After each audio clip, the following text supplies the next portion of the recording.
દાહોદમાં નવી શરૂ થયેલી વલસાડ દાહોદ એક્સપ્રેસ ટ્રેન। આ ટ્રેન મારફતે ઘણા લોકોના મનમાં અસમંજસતા હશે કે આ ટ્રેનનું ભાડું શું છે, આ ટ્રેનનો સમય શું છે, આ ટ્રેનનો સ્ટોપેજ ક્યાં ક્યાં છે, આ ટ્રેનનું સંચાલન કેવી રીતે થયું છે, આ તમામ બાબતો આજે અમે આ વિડીયોના માધ્યમથી આપને સમજાવવાનો પ્રયાસ કરીશું। ચેનલ પર તમે નવા હો તો સબસ્ક્રાઈબ કરવાનું ના ભૂલતા। તમારા મિત્રો, તમારા ઓળખીતાઓ, તમારા સગા સંબંધીઓને આ લિંક જરૂરથી શેર કરજો। નમસ્કાર દર્શક મિત્રો, હું છું રાજેન્દ્ર શર્મા અને આપ જોઈ રહ્યા છો દાહોદ લાઈવ।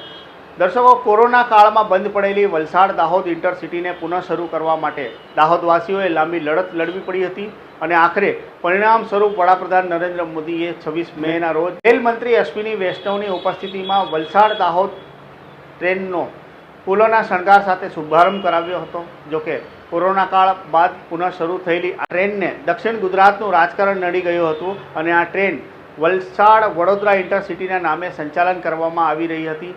આખરે દાહોદવાસીઓની માંગણી સંતોષાઈ અને રેલવે મંત્રાલયે વલસાડ વડોદરા ઇન્ટરસિટીની સાથે દાહોદને એક નવી ટ્રેનની ભેટ આપી દીધી અને આ ટ્રેન હવે વલસાડ દાહોદ ઇન્ટરસિટીના બદલે વલસાડ દાહોદ એક્સપ્રેસ ટ્રેનના નામે ઓળખાશે।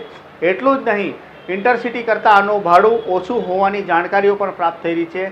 નવા રેક સાથે શરૂ થયેલી આ ટ્રેનમાં 10 જનરલ કોચ, 3 ચેર કાર તેમજ એક વાતાનુકૂલિત એસી કોચ ગોઠવવામાં આવ્યું છે। પરંતુ આ નવી શરૂ થયેલી ટ્રેનને વલસાડથી દાહોદ પહોંચતા 6 કલાક લાગશે, જ્યારે પરત વલસાડ જતાં આને 8 કલાક જેટલો સમય લાગશે। તમે વિચારતા હશો કે આવું કેમ? તો આના પાછળનું બી એક રીઝન છે। રેલવે સૂત્રોના જણાવ્યા મુજબ આ ટ્રેનને સુરત અને વલસાડ વચ્ચે હોલિડે તેમજ અન્ય સુપરફાસ્ટ ટ્રેનોના ક્રોસિંગ નડશે અને સાઇડિંગના અભાવે ટ્રેન સુરતથી વલસાડ સુધીમાં 2.5 કલાક વધારે સમય લેશે, જેના પગલે સુરતથી વલસાડ વચ્ચેની મુસાફરી બોરિંગ લાગશે। આ નવી શરૂ થયેલી ટ્રેન વલસાડથી સવારે 5:15 વાગે ઉપડી દાહોદ સવારે 11:05 વાગે આવશે અને 50 મિનિટના વિરામ બાદ પરત આ ટ્રેન દાહોદથી 11:55 ઉપડી રાત્રિના 8 કલાકે વલસાડ પહોંચશે। એટલું જ નહીં, આ ટ્રેન બિલીમોરા વલસાડ આવતા અતિશયપણે 45 મિનિટ લેશે, જ્યારે આ ટ્રેન સુરતથી સાંજે 5:28 વાગે નીકળી નવસારી તેનો આગમન પ્રસ્થાનનો સમય સાંજે 8:48 આપવામાં આવ્યો છે, પરંતુ અદદ આને 90 મિનિટ લાગશે, પરંતુ આ ટ્રેનને જતાં ફક્ત 13 મિનિટ જ લાગશે।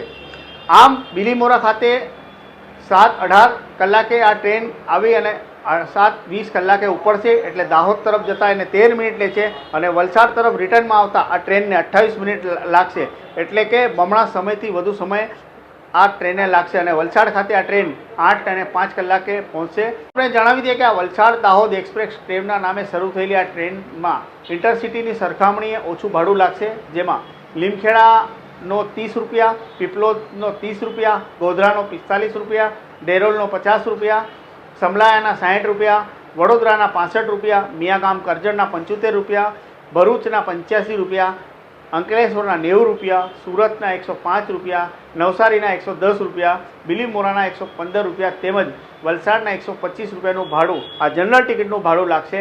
આ પહેલાં ઇન્ટરસિટીમાં હાલની સરખામણીએ સુપરફાસ્ટનો 15 રૂપિયા વધારાનો ચાર્જ લાગી રહ્યો હતો। જણાવી દઈએ કે આ ટ્રેનના સમય સારણી અને તેનો આવવા જવાના સમયને લઈને હવે ઘણી બધી અસમંજસતા હતી, અમે દૂર કરી દીધી છે। આ ટ્રેનનો ભાડું, આ ટ્રેનનો આવવા જવાનો સ્ટોપેજ તેમજ તેનામાં કેટલો સમય લાગશે, તેનામાં કયા કયા કોચ લગાવવામાં, તમામ બાબતો અમે આપના સુધી પહોંચાડી છે। આ વિડીયો તમને કેવો લાગ્યો કમેન્ટ બોક્સમાં જરૂરથી જણાવજો અને દાહોદ લાઈવને જોવાનું ભૂલતા નહીં। ધન્યવાદ।